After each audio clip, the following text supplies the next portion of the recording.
ಈ ಹಸ್ತಿರೋ ಹೆಣ್ಭೂತ ಪಾರ್ಟಿನಲ್ಲಿ ಎಷ್ಟು ಐಟಮ್ಸ್ಗಳಿತ್ತು, ಒಂದೊಂದು ವೆರೈಟಿನಲ್ಲಿ ಒಂದೊಂದು ಪೀಸ್ ತಿಂದಿದ್ರು 3 ದಿನ ಬೇಕಿತ್ತು. ತಿನ್ನೋದಕ್ಕೆ ಏನು ಪ್ರಾಬ್ಲಮ್ ಆಗಿತ್ತು ನಿನಗೆ? ಈಗ ಹಸ್ಕೊಂಡು ಆಚೆ ಕಡೆ ಕಣ್ಬಿಟ್ಟು ನೋಡಿದ್ರೆ ಯಾವ ಹೋಟ್ಲು ಇಷ್ಟೊತ್ತಲ್ಲಿ ಓಪನ್ ಇರೋದಿಲ್ಲ. 1 ಪೌಂಡ್ ಬ್ರೆಡ್ ಸಿಗೋದು ಕೂಡ ಕಷ್ಟ.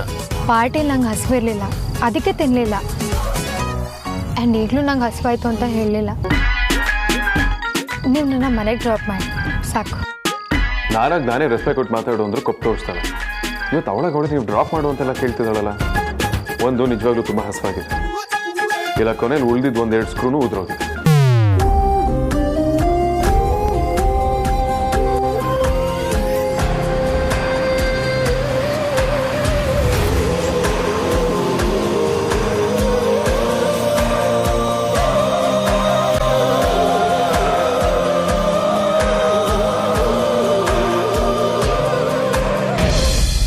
ಇವ್ರೆ 1 ಸೆಕೆಂಡ್ ಕ್ಲೋಸ್ ಮಾಡ್ಬಿಡಿ. ಸರ್, ನೀವು ವೇದಾಂತ ವಶಿಷ್ಠ ಅಲ್ವಾ? ಅಪ್ಪ ಇವರೊಂದು ದೊಡ್ಡ ಬಿಸ್ನೆಸ್ ಮ್ಯಾನು. ನಾನು ಇವ್ರನ್ನ ಟಿವಿ ನೋಡಿದ್ದೀನಿ. ಹೋಗ್ಬಿಟ್ಟ ನಾನೇ ಬೇದ. ಅದು ನಮ್ಮ ಹುಡುಗಿಗೆ ಹೊಟ್ಟೆ ಹಸು ಜಾಸ್ತಿಯಾಗಿ ಹೇಗೆ ಓಡ್ತಿದ್ದಾಳೆ. ಫಿರೋನ್ ಮೇಲೆ ಒಂದು ದೋಸೆ ಮಾಡಿಕೊಟ್ರೆ ತುಂಬ ಹೆಲ್ಪ್ ಆಗುತ್ತೆ. ಸರ್, ಆಗಲೇ ಕ್ಲೋಸ್ ಮಾಡಬೇಕಿತ್ತು. ತುಂಬ ಸುಸ್ತಾಗಿ ಹೋಗಿದೆ. ಈಗ ಮತ್ತೆ ಒಲೆ ಉರಿಸಿ ಅದು ಬಿಸಿಯಾಗಿ ಲೇಟ್ ಆಗಿಬಿಡುತ್ತೆ ಸರ್. ದಯವಿಟ್ಟು ಹಾಗೆ ಹೇಳ್ಬಿಡಿ. ಎಲ್ಲ ಕಡೆ ಚೆಕ್ ಮಾಡಿದೆ, ಎಲ್ಲ ಕಡೆ ಕ್ಲೋಸ್ ಆಗಿದೆ. ಪ್ಲೀಸ್ ಇಲ್ಲ ಅನ್ಬಿಡಿ. ಅಪ್ಪ ನೀವು ಪ್ಲೇಟ್ಸ್ ತೊಳಿತಾ ಇರಿ, ಅಷ್ಟರಲ್ಲಿ ನಾನು ಒಲೆ ಹಚ್ಚಿ ಹೆಂಚನ್ನ ಬಿಸಿ ಮಾಡ್ತಾ ಇರ್ತೀನಿ. ಆಮೇಲೆ ನೀನು ದೋಸೆ ಇಟ್ಕೊಡು. ಪಾಪ ಅವ್ರು ತುಂಬ ಕೇಳ್ತಾ ಇದ್ದಾರೆ. ಸರ್, ಇಷ್ಟೊತ್ತು ಬೇಗ ಮನೆಗೆ ಹೋಗೋಣ ಅಂತಿದ್ದೋನು ನಿಮ್ಮನ್ನು ನೋಡಿ ದೋಸೆ ಹುಯ್ ಕೊಡು ಅಂತ ಏನೆ. ಬನ್ನಿ ಸರ್.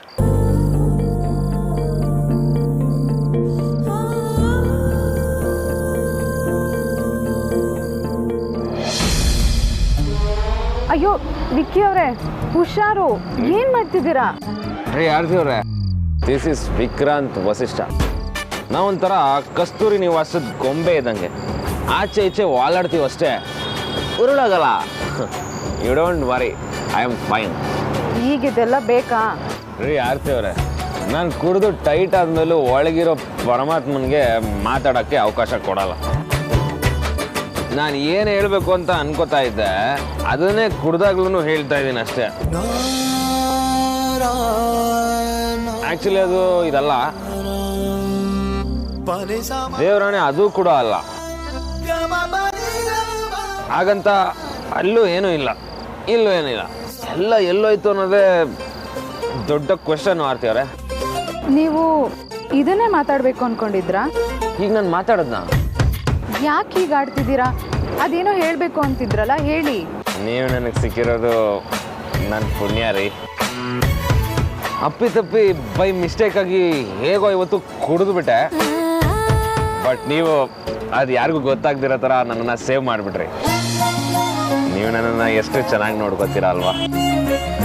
ಅದಕ್ಕಿಂತ ಹೆಚ್ಚಾಗಿ ನನ್ನ ಮಾತನ್ನ ಎರಡೂ ಕಿವಿ ಇಟ್ಕೊಂಡು ಕೇಳಿಸ್ಕೊಳ್ತೀರ. ನನ್ನ ಇಷ್ಟ ಕಷ್ಟನ ತುಂಬ ಚೆನ್ನಾಗಿ ನೆನ್ಪಿಟ್ಕೊಂಡಿದ್ದೀರ. ನಾನು ನನ್ನ ಫ್ಯಾಮಿಲಿ ಕೇರ್ ಮಾಡೋದಕ್ಕಿಂತ ಜಾಸ್ತಿ ನೀವು ಅವ್ರನ್ನ ಚೆನ್ನಾಗಿ ನೋಡ್ಕೊಳ್ತೀರ. ಒಂದೇ ಮಾತಿನಲ್ಲಿ ಹೇಳಬೇಕು ಅಂದರೆ, ಬ್ರಹ್ಮ ಸಿಕ್ಕಾಬಟ್ಟೆ ಫ್ರೀ ಇದ್ದಾಗ ಒಳ್ಳೆ ಮೂಡಲ್ಲಿ ಎಲ್ಲ ಒಳ್ಳೆ ಗುಣನು ಮಿಕ್ಸ್ ಮಾಡಿ ನಿಮ್ಮನ್ನ ತಯಾರಿ ಮಾಡ್ಬಿಟ್ಟಿದ್ದಾನೆ ಕಣ್ರಿ. ಅದ್ಭುತ ರೀ ನೀವು. ಲವ್ ಮಾಡಿ ಮದುವೆ ಆದ್ಮೇಲೂ ತಮ್ಮ ಹುಡುಗಿನ ಚೆನ್ನಾಗಿ ನೋಡ್ಕೊಳ್ಬೇಕು ಅಂತ ಅಂದ್ಕೊಳ್ಳೋ ಎಲ್ಲ ಹುಡುಗರು ಪ್ರತಿನಿಧಿ ನಾನು ಅಂತ ಅಂದ್ಕೊಂಡು ಅವರೆಲ್ಲರೂ ಹೃದಯದ ಮಾತನ್ನ ನಾನು ಹೇಳ್ತಾ ಇದ್ದೀನಿ. ಇನ್ನೂ ಹೇಳಬೇಕು ಅನ್ಕೊಂಡಿರೋದನ್ನ ನೀವು ಹೇಳಿಲ್ವಾ?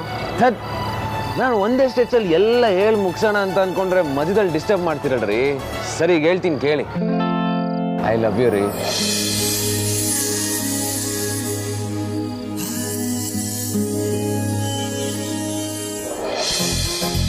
ಸರ್, ಏನ್ ಮಾಡ್ತಾ ಇದ್ದೀರಾ? ನೀವು ಕೂತ್ಕೊಳ್ಳಿ. ಅಲ್ಲ ಸರ್, ನಾನು ಕೂತ್ಕೊಂಡ್ರೆ ದೋಸೆ ಮಾಡ್ಕೊಡೋರು ಯಾರು? ನಿಮ್ಮ ಮುಖ ನೋಡಿದ್ರೆ ನೀವು ಮಧ್ಯಾಹ್ನದಿಂದ ಊಟ ಮಾಡಿಲ್ಲ ಅನ್ಸುತ್ತೆ. ನೀವು ಕೂತ್ಕೊಳ್ಳಿ. ನಾನು ದೋಸೆ ಮಾಡ್ತೀನಿ. ಟೇಸ್ಟ್ ಹೇಗಿದೆ ಅಂತ ನನಗೆ ಹೇಳಿ.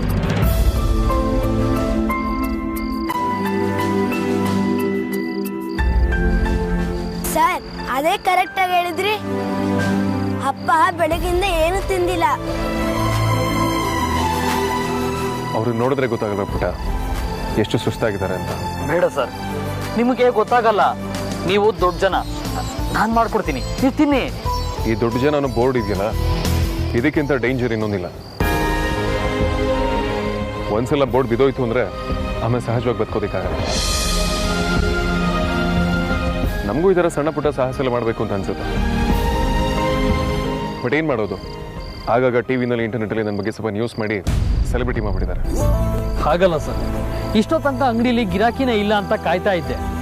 ಈಗ ಇನ್ನೇನು ಅಂಗಡಿ ಮುಚ್ಚೋ ಟೈಮಲ್ಲಿ ಗಿರಾಕಿನೇ ಬಂದು ದೋಸೆ ಹಾಕ್ಕೊಡ್ತೀನಿ ಅಂದರೆ ನಾನು ಇಡೀ ದಿನ ಏನು ಕಷ್ಟನೇ ಪಟ್ಟಿಲ್ಲ ಅನ್ಸುತ್ತೆ. ನೀವು ಪ್ರತಿನಿತ್ಯ ಕಷ್ಟಪಡ್ತೀರ, ಅದೇ ನೀವು ಕಷ್ಟಪಟ್ಟ ತಕ್ಕಂತೆ ನಿಮ್ಗೆ ಹಣ ಸಿಗೋದಿಲ್ಲ. ಇವತ್ತು ಬೇರೆ ದಿನ ಅನ್ಕೊಳ್ಳಿ, ನಾನು ನಿಮ್ಮನ್ನ ರಿಕ್ವೆಸ್ಟ್ ಮಾಡ್ಕೊಂಡಿರೋದಕ್ಕೆ ನೀವು ನನಗೆ ಪರ್ಮಿಷನ್ ಕೊಟ್ಟಿದ್ದೀರಾ. ಸೊ ಇವತ್ತು ನಿಮಗೆ ಎಕ್ಸ್ಟ್ರಾ ಕಾಸು ಸಿಗುತ್ತೆ. ಅದು ಹಾಗಲ್ಲ ಸರ್, ನೀವು ದೋಸೆ ಫಾರ್ ಅ ಚೇಂಜ್ ಇವತ್ತು ನೀವು ಕೂತ್ಕೊಳ್ಳಿ, ನಾನು ದೋಸೆ ಮಾಡ್ತೀನಿ. ಟೇಸ್ಟ್ ಹೇಗಿರುತ್ತೆ ಅಂತ ಹೇಳಿ.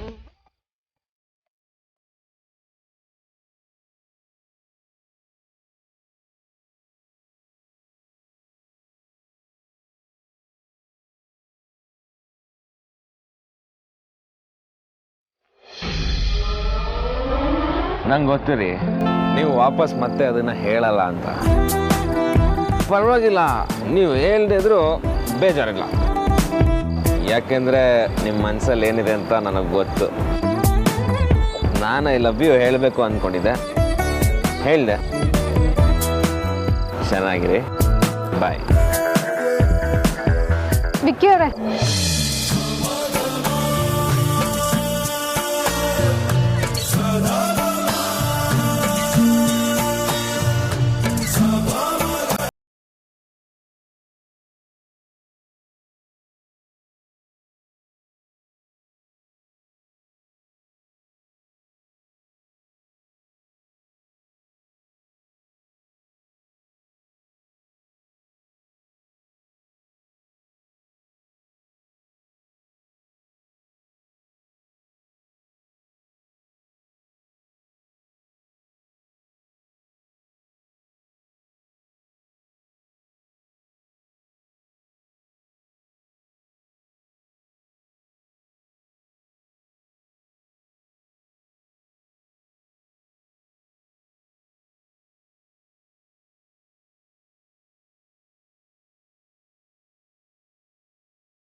ಈ ಥರ ದೋಸೆ ಇವತ್ತೇ ನೋಡಿದ್ದು. ಅದು ಶೇಪ್ ಸರಿಯಾಗಿ ಬಂದಿಲ್ಲ ಅಷ್ಟೇ, ಬಟ್ ಚೆನ್ನಾಗಿ ಬಂದಿದೆ. ತಿನ್ನೋಡು. ನಂಗೆ ಬೇಡ. ಏನು ತಮಾಷೆ ಮಾಡ್ತಿದ್ಯಾ? ಇಷ್ಟೋ ತನಕ ಬಿಸಿ ಹೆಂಚು ಮುಂದೆ ನಿಂತ್ಕೊಂಡು ದೋಸೆ ಆಗೋ ತನಕ ತಡ್ಕೊಂಡು ಈಗ ಬೇಡ ಅಂತ ಹೇಳ್ತೀಯ. ತಿನ್ನು. ನೀನು ನಂಗೆ ದೋಸೆ ಮಾಡ್ತಿದ್ದಿ ಅಂತ ಗೊತ್ತಿರಲಿಲ್ಲ. ಸುಮ್ಮನೆ ಕಿರಿಕಿರಿ ಮಾಡಬೇಡ. ಹುಡುಗಿರಿಗೆ ಹಸುವಾದ್ರೆ ಅವರು ಇರಿಟೇಟ್ ಆಗಿ ಸೈಲೆಂಟ್ ಆಗ್ತಾರಂತ. ಹುಡುಗಿರ ಬಗ್ಗೆ ನಿಂಗೆ ಇದೆಲ್ಲ ಹೇಗೆ ಗೊತ್ತು? ನನಗೆ ಹೇಗೆ ಗೊತ್ತಿರುತ್ತೆ? ಇದನ್ನೆಲ್ಲ ಕಾಂತ ಹೇಳಿದ್ದು. ಬಟ್ ನಂಗೆ ಹಸುವಾಗಿಲ್ಲ. ಯಾರು ಹೇಳಿ ನಿನಗೆ ಹಸುವಿಲ್ಲ ಅಂತ? ನಿನಗೆ ಹಸುವಿದೆ ಆದರೆ ಗೊತ್ತಾಗ್ತಿಲ್ಲ. ಸುಮ್ಮನೆ ತಿನ್ನೋಲ್ಲ, ಸರಿ ಹೋಗುತ್ತೆ.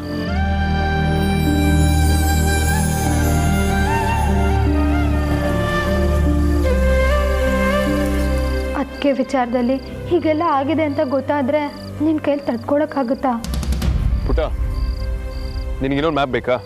ಮ್ಯಾಪಾ? ನಾನು ಹಾಕಿರೋ ದೋಸೆ, ನಾನು ಹಾಕಿರೋ ದೋಸೆ ಶೇಪಲ್ಲಿ ಅಂತೂ ಇಲ್ಲ. ಯಾವುದೋ ಹೆಸರಿಡದೇ ಇರೋ ದೇಶದ ಮ್ಯಾಪ್ ಇದ್ದಂಗಿದೆ. ಅದಕ್ಕೆ ಕೇಳಿದೆ, ಇನ್ನೊಂದು ಮ್ಯಾಪ್ ಬೇಕಾ?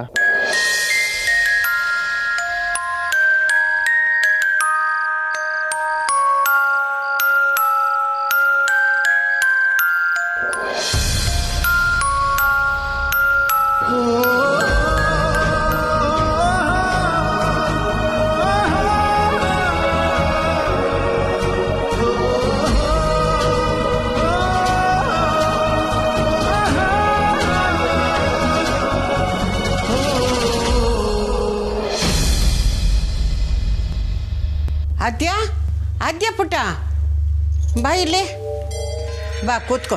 ಅಜ್ಜಿ ಇನ್ನು ಮಲಗಿಲ್ವಾ? ಏನಾದರೂ ಬೇಕಿತ್ತಾ? ಹೌದಮ್ಮ, ನನಗೆ ಸ್ವಲ್ಪ ನೆಮ್ಮದಿ ಬೇಕಿತ್ತು. ಏನಾಯ್ತಜ್ಜಿ? ಯಾಕೆ ಹೀಗೆಲ್ಲ ಮಾತಾಡ್ತಾ ಇದ್ದೀರಾ? ಪರಿಸ್ಥಿತಿ ಆಗಿದೆ ಕಣೆ. ಅಂಥದ್ದು ಏನಾಯ್ತಜ್ಜಿ? ನಮ್ಮ ವೇದ ಅಂತೂ ಮುಂಚಿನ ಥರ ಇಲ್ಲ ಆದ್ಯ. ಮೊದಲಾದರೆ ಹುಡುಗಿರು ಅಂದರೆ ದೂರ ಓಡ್ತಿದ್ದ, ಈಗ ಒಡನಾಟ ಮಾಡ್ತಾನೆ. ಪಾರ್ಟಿಗೊಬ್ಳು ಹೀರೋಯಿನ್ ಬಂದಿದ್ಲಲ್ಲ, ಅವಳ ಹೆಸರೇನು? ನಮ್ರತಾ ಅಂತ, ತುಂಬ ಫೇಮಸ್ ಹೀರೋಯಿನ್. ಯಾಕೆ? ಹಾಂ, ನಮ್ರತಾ, ಕರೆಕ್ಟ್. ಅವಳ ಜೊತೆ ಎಷ್ಟು ಚೆನ್ನಾಗಿ ಮಾತಾಡ್ತಾ ಇದ್ದ. ಆಮೇಲೆ ನಮ್ಮ ಆರ್ತಿ ತಂಗಿ ಅಮೂಲ್ಯ, ಅವಳ ಜೊತೆ ಎಷ್ಟು ಚೆನ್ನಾಗಿ ಡ್ಯಾನ್ಸ್ ಮಾಡ್ದ. ಇಂಥ ಹುಡುಗನಿಗೆ ಈಗ ಯಾವ ಸಮಸ್ಯೆನೂ ಇಲ್ಲ. ಇಂಥ ಒಳ್ಳೆ ಹುಡುಗನಿಗೆ ಒಂದು ಹುಡುಗಿ ಸಿಗಬಾರ್ದಾ? ನಂಗೆ ಯಾಕೋ ಡ್ಯಾನ್ಸ್ ಮಾಡಿದವರೇ ಒಂದಾಗ್ತಾರ ಅಂತ ಡೌಟು. ಮಾತಾಡು, ನಾನು ಸುಮ್ಮನೆ ಕೇಳ್ತಾ ಇಲ್ಲ. ವೇದಾಂತ್ಗೆ ಒಂದು ಸಂಸಾರ ಅಂತ ಆದರೆ ಮತ್ತೆ ಈ ಮನೆಯಲ್ಲಿ ತಲೆ ಕೆಡಿಸ್ಕೊಳ್ಳೋದಕ್ಕೆ ಏನೂ ಇರಲ್ಲ. ಅಜ್ಜಿ, ನೀವು ಅಣ್ಣನ ಬಗ್ಗೆ ತಲೆ ಕೆಡ್ಸ್ಕೋಬೇಡಿ. ಎಲ್ಲರೂ ಸೇರಿ ನನ್ನ ಹತ್ರ ಮಾತಾಡೋಣ, ನಿನ್ನ ಮದುವೆ ಆಗಲೇಬೇಕು ಅಂತ. ಕೇಳ್ತಾನ ಅವನು? ಕೇಳಿಲ್ಲ ಅಂದರೆ ಕೇಳಿಸೋಣ. ಹೌದು ಕಣೆ, ನಾನು ಕಣ್ಣು ಮುಚ್ಚೋದ್ರೊಳಗೆ ಅವನ ಮದುವೆನ ಕಣ್ಣು ತುಂಬ್ಕೋಬೇಕು. ಅಜ್ಜಿ, ಇವಾಗ ಯಾಕೆ ಆ ಮಾತೆಲ್ಲ? ತುಂಬ ಲೇಟ್ ಆಗಿದೆ, ನೀವು ಹೋಗಿ ಮಲ್ಕೊಳ್ಳಿ. ಅದೆಲ್ಲ ಇದ್ದಿದ್ದೆ, ಆದರೆ ಮೊದಲು ವೇದಾಂತ ಮದುವೆ ಬಗ್ಗೆ ಯೋಚನೆ ಮಾಡಬೇಕು. ಯೋಚನೆ ಚಿಂತೆ ಆಗಿಬಿಟ್ರೆ ಆಮೇಲೆ ನಿದ್ದೆನೇ ಬರೋಲ್ಲ. ಅದಕ್ಕೆ ಹೇಳಿದ್ದು ಜಾಸ್ತಿ ಯೋಚನೆ ಮಾಡೋಕ್ಕೆ ಹೋಗಬೇಡಿ ಅಂತ. ಅಣ್ಣನ ಮದುವೆಗೆ ಒಪ್ಸೋದು ನಮ್ಗೆ ಟೆನ್ಷನ್ ಆಗಿತ್ತು. ಇವಾಗ ನೀವು ನಮ್ಮ ಪಾರ್ಟಿಗಿದ್ದೀರಾ ಅಲ್ವಾ? ಎಲ್ಲ ಸರಿ ಮಾಡೋಣ, ನೀವು ಹೋಗಿ ಮಲ್ಕೊಳ್ಳಿ.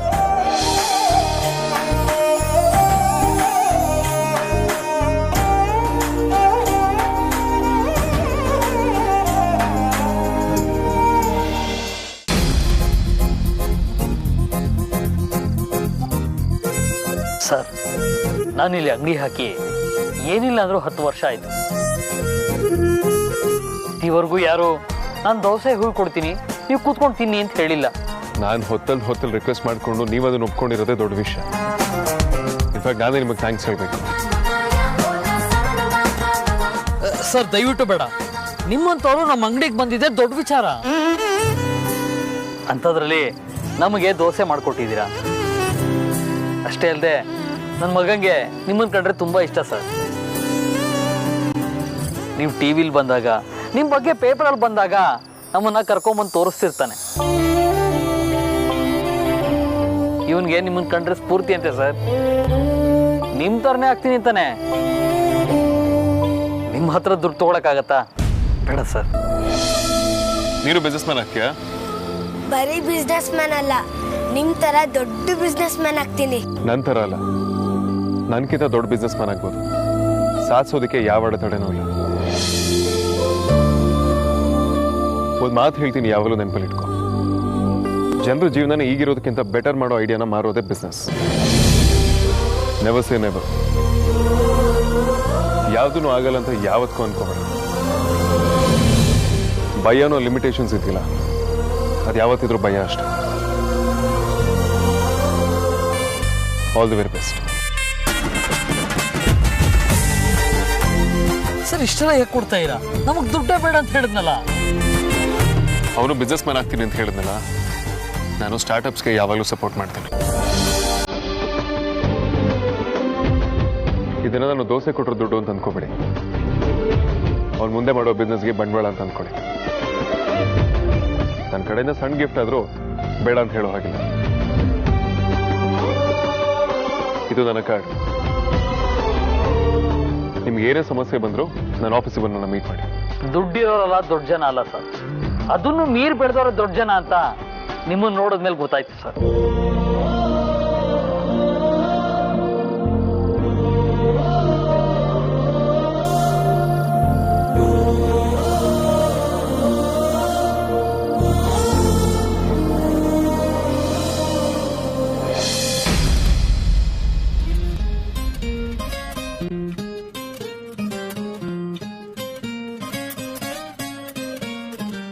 ಮುದ್ದಿನ ಹೆಂಡತಿಗೆ ಬಿಸಿ ಬಿಸಿ special green tea. Sarthak, party ಆದ್ಮೇಲೆ ಅಮೂಲ್ಯನ ನೋಡಿದ್ರಾ? ಇಲ್ಲ, ನಾನು ಆ್ಯಕ್ಚುಲಿ ಒಳಗಡೆ ಇದ್ದೆ. ವೇದಾಂತ್ ಅವರು ಅವಳನ್ನ ಡ್ರಾಪ್ ಮಾಡ್ತೀನಿ ಅಂತ ಹೇಳ್ತಿದ್ರು. ಹೌದಾ? ಯಾಕೆ ಹಾಕಿ ಹೇಳ್ತಿದ್ಯಾ? ನನಗೂ ಅಮ್ಮು ಸಿಗಲಿಲ್ಲ ರೀ. ಪರ್ಫಾರ್ಮೆನ್ಸ್ ಮುಗಿದ್ಮೇಲೆ ನಾವು ಡ್ರೆಸ್ ಚೇಂಜ್ ಮಾಡ್ತಾ ಇದ್ವಿ. ಅಮ್ಮ ಬಾತ್ರೂಮಲ್ಲೇ ಇದ್ಲು, ಆದರೆ ಆಮೇಲೆ ಕಾಣಿಸ್ಲೇ ಇಲ್ಲ. ಆದರೆ ಟೆನ್ಷನ್ ಮಾಡ್ಕೊಳ್ಳೋಂಥದ್ದು ಏನೂ ಇಲ್ಲ ಅದೆಯಾ? ಮೇ ಬಿ ವೇದಾಂತ್ ಅವ್ರು ಡ್ರಾಪ್ ಮಾಡಿರ್ತಾರೆ. ಏನಾದರೂ ಪ್ರಾಬ್ಲಮ್ ಆಗಿದ್ರೆ ಇಷ್ಟೊತ್ತಿಗೆ ಆಲ್ರೆಡಿ ಕಾಲ್ ಬಂದಿರೋದು. ಅದೇನೋ ಸರಿ, ಆದರೂ ಒಂದ್ಸಲ ನೀವು ಅಣ್ಣಂಗೆ ಕಾಲ್ ಮಾಡಿ ಕನ್ಫರ್ಮ್ ಮಾಡ್ಕೊಂಬಿಡಿ. ಹೆಂಡತಿ ಅಂದರೆ ಹೀಗಿರಬೇಕು. ಪಡೆಯ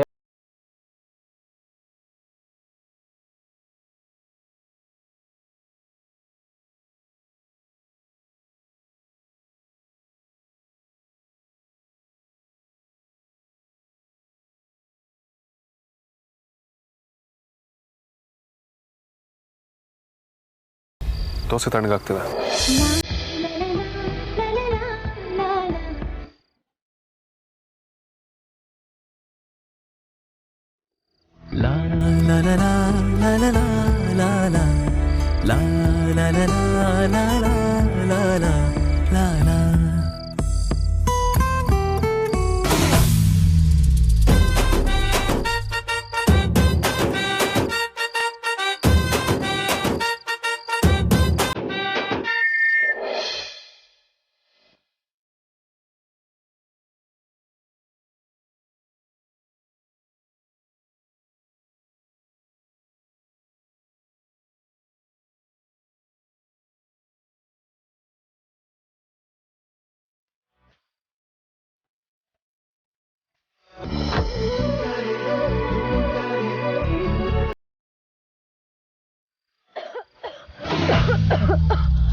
ಓಕೆ.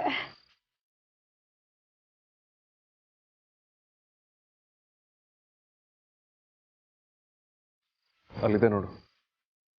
ಏನಿದೆ? ಚಟ್ನಿ ಇದೆ, ಒರ್ಸ್ಕೊ. ಹೌದಾ?